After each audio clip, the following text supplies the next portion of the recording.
Bueno, continuamos con nuestro estudio de los mandamientos del Señor. Estamos prácticamente, diría yo que ahora sí en la penúltima clase del curso.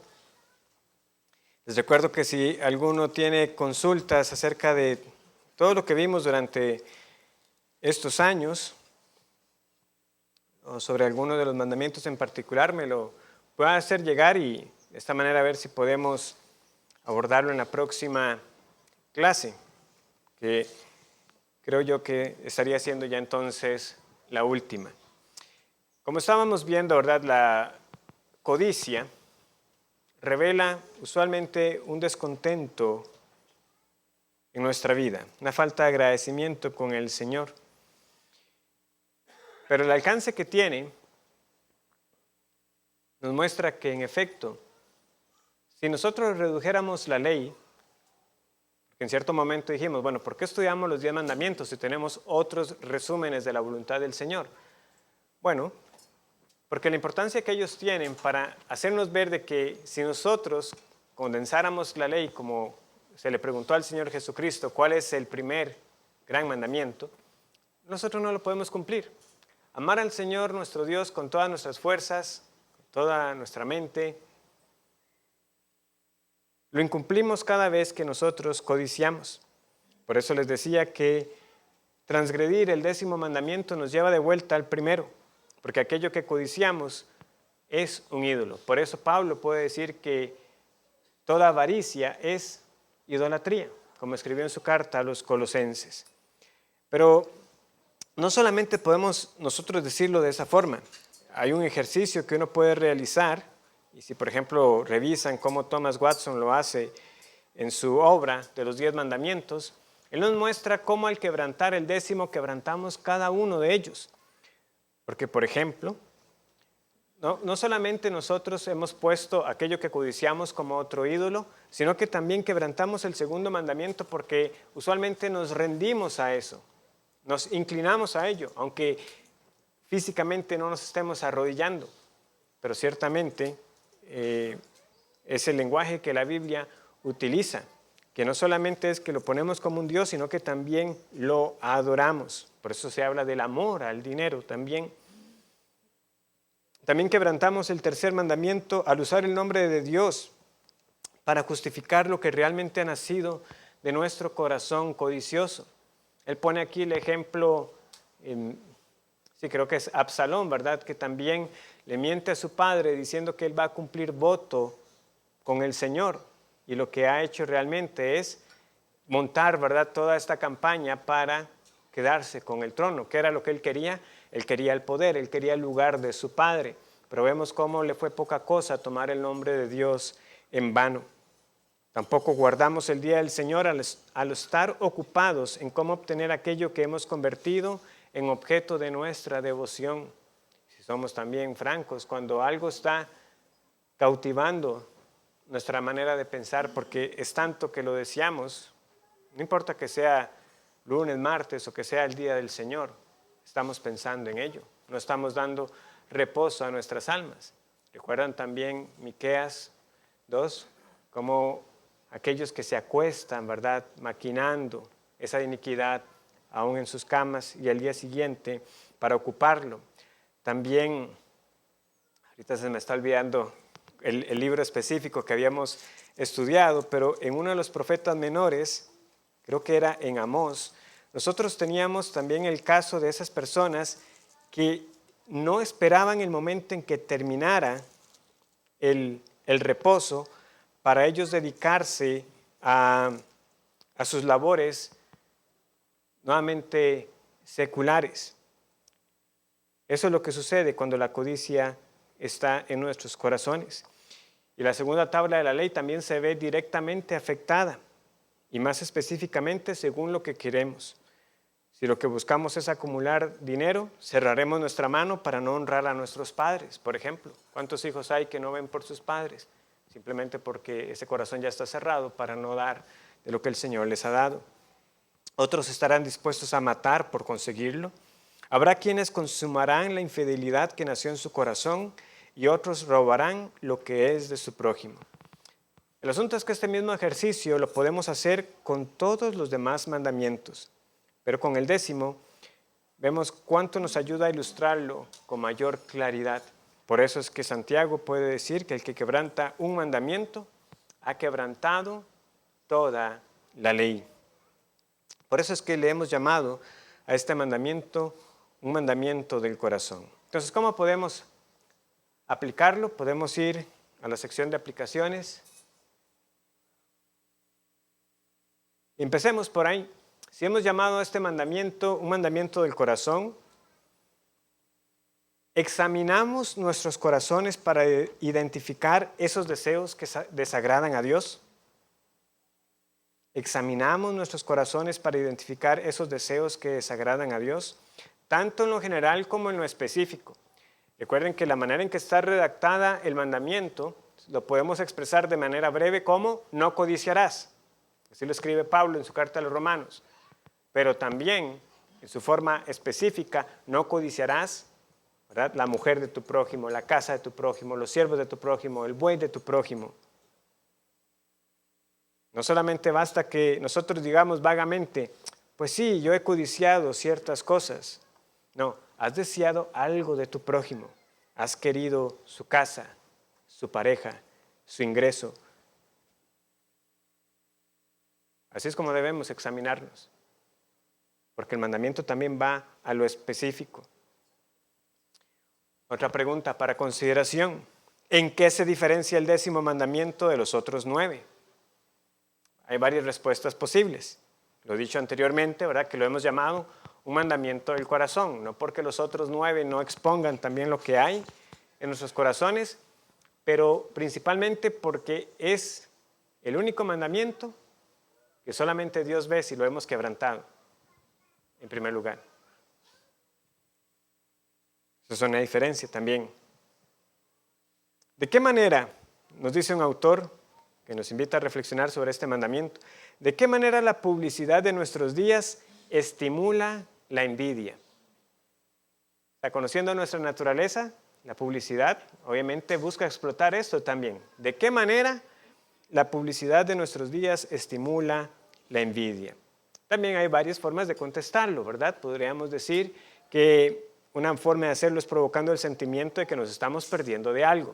O sea, usted no lo tiene, usted no entra en este círculo, no está en el grupo de personas que están disfrutando de esto que no tienes, provocando necesidades inexistentes. También haciéndonos pensar que lo que ya tenemos está desactualizado. Esto en el mundo de la tecnología es a cada nada. ¿Verdad? En cualquier momento ya lo que usted tiene supuestamente ya está obsoleto, ya hay que cambiarlo y hay que volver a pasar por caja. ¿Estamos cayendo nosotros víctimas de esa publicidad? También nos dice otro autor, el budismo encuentra libertad en la muerte al deseo. ¿Afirma lo mismo este mandamiento? ¿Qué fue lo que nosotros vimos? No codiciarás no se opone a todo deseo. De hecho, como creyentes hay anhelos válidos y lícitos que debemos tener. Debemos anhelar el reino de Dios, al Señor mismo. Lo que nosotros deseamos es poder decir con los salmistas que la palabra del Señor es más dulce que la miel que destila del panal. Como el ciervo que brama por las aguas, así anhela mi alma al Señor. O sea, no codiciarás, no está diciendo que debemos hacer morir el deseo. Lo que debemos tener es anhelo por lo santo, anhelo por el Señor, anhelo por vivir para Él. ¿Cómo debería impactar? No codiciarás nuestra vida de oración. ¿Cómo oramos? ¿Con cuánta frecuencia oramos como Agur? ¿Verdad? Este pasaje es obligatorio al estudiar no codiciarás. Vamos a Proverbios 30.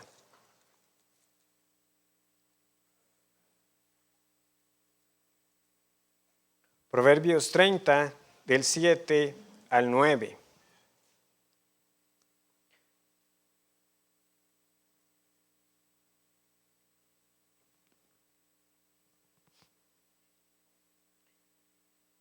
Dos cosas te he demandado, no me las niegues antes que muera. Vanidad y palabra mentirosa aparta de mí, y no me des pobreza ni riquezas. manténme del pan necesario, no sea que me sacie y te niegue, y que diga, ¿quién es Jehová? O que siendo pobre, hurte y blasfeme el nombre de mi Dios. No me des pobreza ni riquezas, manténme del pan necesario. ¿Con cuánta frecuencia suplicamos de esta manera? Usualmente, ¿verdad? Nuestras oraciones van por la otra línea, ¿verdad? Como quisiéramos que el Señor nos provea por medio de otro trabajo, de un cambio de trabajo. Debemos examinar qué es lo que estamos buscando detrás de ello. Como hablaba con un hermano que me hacía la pregunta, pastor, pero ¿está mal que yo quiera cambiar de trabajo buscando un mejor ingreso? No, o sea, el asunto es, tiene que examinar su corazón. ¿Cuánto de ello está siendo motivado por el hecho de que quiero ganar más? ¿Cuánto pudiera estar motivado por alguna aparente desconfianza de que si no cambio este trabajo, no voy a tener cómo proveerle a mi familia cuando el Señor no le ha faltado hasta ahora? Pero es lícito, claro que es lícito cambiar de trabajo. Nadie está diciendo que no. Lo que estamos hablando es examinar nuestras motivaciones. ¿Qué es lo que está detrás? Obviamente esto nos recuerda al Padre Nuestro. Cuando nosotros oramos también que el pan nuestro de cada día, dánoslo hoy. Pero no solamente dice eso, ¿verdad? Esta oración. También nos dice que nosotros deseamos que venga el reino de Dios y que se haga su voluntad. Ese debe ser el deseo de nuestro corazón. Buscamos primero al Rey y su reino. Recordemos, nuestro tesoro es el Señor mismo. Entonces también debería afectar nuestra vida de oración conforme más somos enfrentados a la realidad de nuestros corazones codiciosos. Ahora bien, dicho esto, también quiero que veamos brevemente que el contentamiento puede ser cultivado. O sea, se puede aprender. Recuerden que Pablo dice en Filipenses 4 que él ha aprendido a contentarse. Y esto es muy notable porque vean que Pablo, en Romanos 7, cuando lo estudiamos hace unas semanas, él decía lo siguiente, ¿verdad? En Romanos 7, 7 y 8. ¿Qué diremos, pues? ¿La ley es pecado? En ninguna manera. Pero yo no conocí el pecado sino por la ley, porque tampoco conociera la codicia si la ley no dijera, no codiciarás. Mas el pecado, tomando ocasión por el mandamiento, produjo en mí toda codicia, porque sin la ley el pecado está muerto.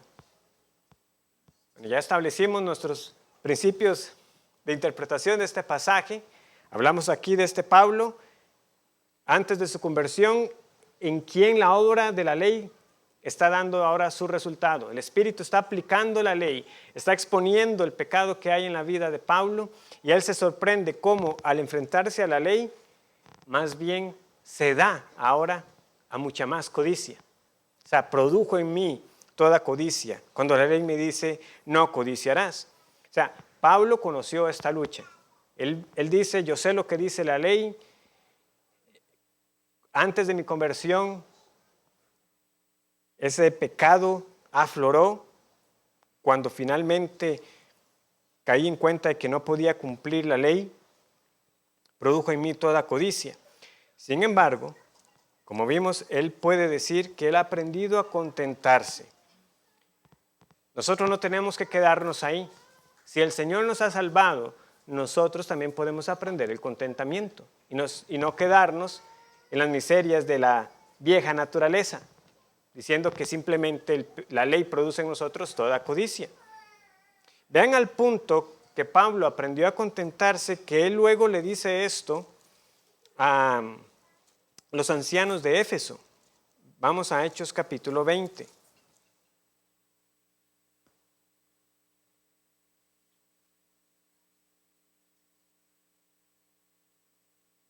Hechos 20, 32.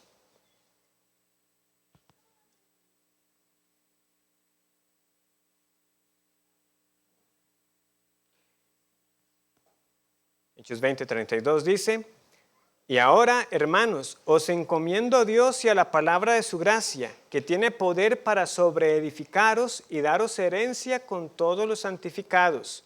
Ni plata ni oro, ni vestido de nadie he codiciado, Antes vosotros sabéis que para lo que me ha sido necesario a mí y a los que están conmigo, estas manos me han servido.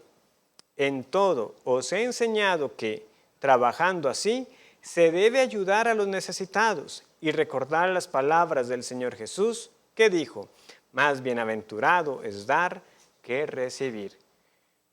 Remedio para la codicia. Nuevamente aprender a contentarse que el Señor nos dio un trabajo para, no solamente para nosotros ver por nuestras necesidades, sino también la de los demás.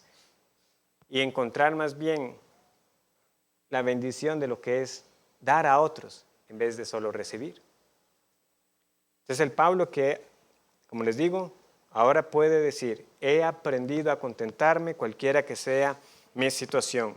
Esto lo dice antes de ser encarcelado.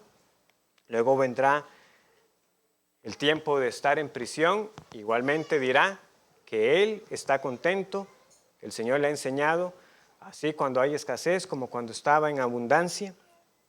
Nosotros podemos aprender a estar contentos. J.C. Ryle al respecto también nos dice cosas muy necesarias. Por ejemplo, déjame decirte por qué en el mundo hay tan poco contentamiento. La respuesta sencilla es porque hay muy poca gracia y religión auténtica. Son pocos los que conocen su propio pecado, pocos son conscientes de lo que merecen, muy pocos están contentos con las cosas que poseen. Las verdaderas raíces del contentamiento son la humildad, el conocimiento propio y una clara visión de su propia corrupción y vileza. En segundo lugar, déjame mostrarte lo que debes hacer si quieres tener contentamiento. Tienes que conocer tu propio corazón, buscar a Dios para que sea tu porción, aceptar a Cristo como tu Salvador y hacer de la palabra de Dios tu alimento diario. El contentamiento no se aprende a los pies de Gamaliel, sino a los pies de Jesucristo. Aquel que tiene a Dios como amigo y al cielo como su hogar, puede esperar cosas buenas y contentarse con poco aquí abajo. Al respecto de esto, como yo les he mencionado este librito, y si no lo han leído, los animo a que lo lean, el de Jeremiah Burroughs, ¿verdad? Que él dice, nosotros si nos vemos como lo que somos, peregrinos y extranjeros en esta tierra, lo que tenemos que ver es que aquí estamos como mucho, como pasando la noche en un hotel para al día siguiente salir al lugar al que realmente vamos. Y si uno sabe que uno está de pasada, ¿quién realmente se va a afanar por buscar tener un montón de cosas sabiendo que al día siguiente se va? Bueno, así deberíamos vernos nosotros. O sea, ¿por qué afanarnos por acumular tanta cosa en esta tierra sabiendo que así sean 100 años que vivamos, que son 100 años a la luz de la eternidad? Es nada. Es como una noche que usted pasa en un lugar por el que está simplemente de momento, porque usted sabe que ese no es su destino final. El que tiene a Dios como amigo y al cielo como su hogar, puede esperar cosas buenas y contentarse con poco aquí abajo. Y finalmente nos dice Ryle, déjame decirte por último, que hay una cosa con la cual nunca deberíamos contentarnos. Esa cosa es la poca religión, la poca fe, la poca esperanza y la poca gracia. Nunca quedemos satisfechos con un poco de estas cosas. Por el contrario, busquémoslas más y más. Una cosa hay con la cual nunca hemos de estar satisfechos y contentos, y eso es cualquier cosa que se interponga entre nuestra alma y Cristo. Nunca estemos satisfechos, hermanos, con nuestra vida espiritual. Creo que eso es una lección, ¿verdad?, que por años es necesario estarla recordando. Esa mediocridad, ese acostumbrarnos a qué es lo mínimo que puedo hacer para no estar en problemas, para sentir que estoy bien con el cristianismo. No, al contrario, debemos procurar la excelencia, debemos procurar seguir avanzando más y más. Y para eso el Señor, con su palabra, nos exhorta y nos amonesta cada vez que estemos nosotros conformándonos con lo mínimo necesario. O como le decían a uno ciertos profesores, con la LME, ¿verdad? La ley del mínimo esfuerzo. No, nosotros debemos buscar, y cuanto más sabiendo que los tesoros que están en los cielos no nos serán quitados. Y hermanos, si esta es la exposición de los 10 mandamientos, ¿qué hace uno después de que vio los 10 mandamientos? Bueno, hay 2 maneras usuales que noté en las diferentes fuentes consultadas.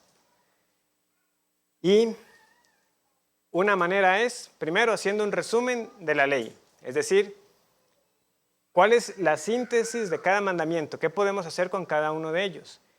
Y la segunda es caer en cuenta que nadie puede cumplirlos. Y bueno, ¿y con qué finalidad caemos nosotros a esa conclusión y qué hacemos con ello? Empecemos primero por los resúmenes de la ley. Y esto más en especial después de que esto lo empezamos, no sé, ya hace 2 o 3 años, ¿verdad? ¿Qué hacemos nosotros con los mandamientos? ¿Cómo podemos tener siempre presentes, bueno, cuál era la demanda positiva y la demanda negativa en cada uno de ellos? Entonces les voy a compartir así los diferentes resúmenes que algunos autores han elaborado. Por ejemplo, John Frame nos dice lo siguiente: el primer mandamiento nos enseña a adorar solo a Jehová. Más ampliamente nos enseña que nada es más importante que Él en ningún ámbito de la vida humana. En particular, nos llama a honrar a Jesús como Rey, como individuos y en sociedad. El segundo mandamiento nos prohíbe hacer ídolos como objetos de culto. En general, nos enseña a vivir exclusivamente según la revelación de Dios en todo lo que hacemos, especialmente según su revelación en Jesús, la imagen suprema de Dios. El tercer mandamiento nos enseña a no usar el nombre de Dios irreverente o falsamente. En el sentido amplio, nos prohíbe hacer mal uso de cualquier cosa de la revelación de Dios, es decir, de todo el mundo. Debemos honrar especialmente el nombre de Jesús, que está por encima de todo nombre. El cuarto mandamiento nos dice que observemos un día de cada 7 como día santo de Dios. En términos generales, nos dice que utilicemos todo nuestro tiempo para su gloria y busquemos la plenitud de su descanso redentor en Cristo. El quinto mandamiento nos dice que honremos a nuestros padres. En general, nos dice que honremos a todas las autoridades que Dios ha ordenado, incluyendo a Dios mismo y a Jesús como Rey. El sexto mandamiento nos dice que no debemos quitar la vida a seres humanos inocentes. En términos generales, nos dice que honremos al Señor de la vida y llevemos a todos su promesa de vida eterna. El séptimo mandamiento nos dice que respetemos el hecho matrimonial. En general, nos llama a ser fieles a Dios como nuestro santo esposo, a Jesucristo como el esposo de la iglesia. El octavo mandamiento nos dice que no tomemos lo que pertenece a los demás. En términos generales, nos advierte contra tomar para nosotros lo que solo pertenece a Dios. El noveno mandamiento nos prohíbe tergiversar la verdad para perjudicar al prójimo. En general, nos llama a ser testigos de Jesús, el verdadero testigo. El décimo mandamiento nos dice que no decimos nada contrario a la voluntad de Dios. En términos generales, nos enseña que todo pecado comienza en los deseos del corazón. Edmund Clooney lo resume de la siguiente manera: no tener otros dioses implica amar a Dios con todo nuestro corazón, alma, fuerza y mente. No adorar a ídolos significa honrar y venerar a Dios como creador y redentor en cada uno de nuestros pensamientos, llevándolos cautivos a Cristo. No usar el nombre de Dios en falso quiere decir honrar su nombre en todo momento durante nuestras vidas y confesarlo tanto con el testimonio de nuestras palabras como con el de nuestras acciones. Recordar el Sabbat significa encontrar nuestro gozo y descanso en servir al Señor y a su reino, no solo un día a la semana, sino los 7.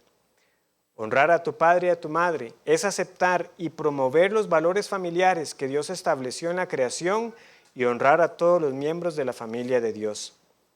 No matar implica amar y proteger la vida, así como la imagen de Dios en el hombre. No cometer adulterio significa mantener nuestros corazones puros de la lujuria y de una sexualidad retorcida que satisface nuestros apetitos. también implica situar el amor de Dios por encima de todos los amores. Dejar de robar no es suficiente para obedecer el mandamiento de Dios, sino que requiere que trabajemos de manera que ganemos el dinero necesario para ser generosos y desprendidos en nuestra manera de dar a aquellos que pasan necesidad. No dar falso testimonio implica que en cada situación debemos honrar la reputación de aquellos a nuestro alrededor y negarnos a deshonrar de ninguna manera su reputación debido a nuestras palabras. También significa que nuestras palabras deben dar testimonio de la verdad de Dios y de la persona de Cristo. No codiciar significa que nuestros corazones deben estar totalmente centrados en el bien del reino y no prestar ninguna atención a las implicaciones materiales de esa pasión. Y finalmente, hubo un hermano que tuvo la dicha de visitar otra congregación en un viaje que hizo y me dijo, pastor, ahí también estaban estudiando los 10 mandamientos y compartieron este resumen. Entonces yo se lo pedí para compartirlo también con ustedes. Y eso es bueno ver también cómo otras iglesias, ¿verdad? Estamos en esa misma línea, ¿verdad? Entendiendo lo importante siempre de repasar los mandamientos del Señor. El autor yo no lo conozco de cerca, por lo que pude indagar, parece un autor presbiteriano. Pero este es su resumen. John Davis, en su Ética Cristiana, escribió: el primer mandamiento protege la verdad teológica. El segundo mandamiento protege la verdadera adoración. El tercer mandamiento protege el nombre de Dios. El cuarto mandamiento protege el día de reposo. El quinto mandamiento protege el honor y la autoridad familiar. El sexto mandamiento protege la vida. El séptimo mandamiento protege el matrimonio. El octavo mandamiento protege la propiedad privada. El noveno protege la verdad. Y el décimo protege el corazón. Este es uno todavía más abreviado, ¿verdad? Que pudiéramos memorizar para recordar una forma rápida de aplicar los mandamientos. Pero como les decía, la otra manera en que los mandamientos también son abordados después de que se estudiaron es enfrentarnos con nuestra incapacidad de cumplirlos. Y eso es interesante. Si ustedes van al Catecismo Mayor de Westminster o si van al Catecismo Bautista, ¿qué van a encontrar como la siguiente pregunta después de que se expuso el no codiciarás? La siguiente: ¿puede algún hombre cumplir perfectamente los mandamientos de Dios? ¿Respuesta? No, ¿verdad? Ningún hombre es capaz ni por sí mismo ni por gracia alguna recibida en su vida de cumplir perfectamente los mandamientos de Dios, sino que diariamente los quebranta en pensamiento, palabra y obra. Ese es el Westminster. El Catecismo Bautista dice: ¿puede algún hombre guardar perfectamente los mandamientos de Dios? Desde la caída, ningún simple hombre es capaz de guardar perfectamente los mandamientos de Dios en esta vida, sino que diariamente los quebranta en pensamiento, palabra y obra.